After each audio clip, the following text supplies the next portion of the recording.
some viruses that cause some cancers.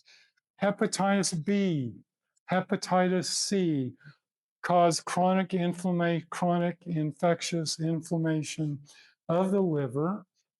Alcohol causes inflammation of the liver, but it's not infectious. So you can have alcohol hepatitis, inflammation of the the liver, and you can have the infectious hepatitis B and C do increase primary liver cancer. The human papillomavirus. It turns out that cervical cancer is a sexually transmitted disease, period, caused by several strains of the HPV or wart viruses. Now, there are hundreds of strains of wart viruses. Some have a predilection for the plantar surface of the foot, the sole of the foot. Those are plantar warts. Some go for the hands, but there are a few strains that have a preference for the sexual areas, and it's those strains that cause cervical cancer.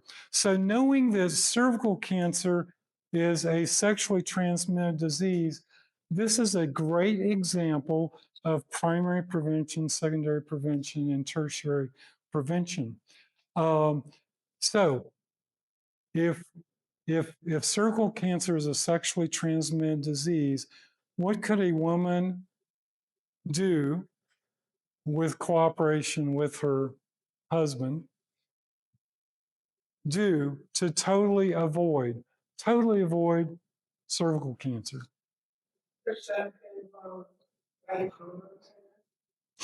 Okay, so condoms are not 100% effective. We've all heard that. But uh, if a woman and a man, if a woman and a man both for their whole lives keep the seventh commandment, no, they didn't get together till they were married, they never were with anyone else, then that's primary prevention. There is no possibility of that woman getting cervical cancer. So God's laws are a protection for us. Do not commit adultery. Yes. I once had a lecture by a Jewish doctor that showed some studies that the Jewish community that when a man is circumcised, the women tend to have less HPV.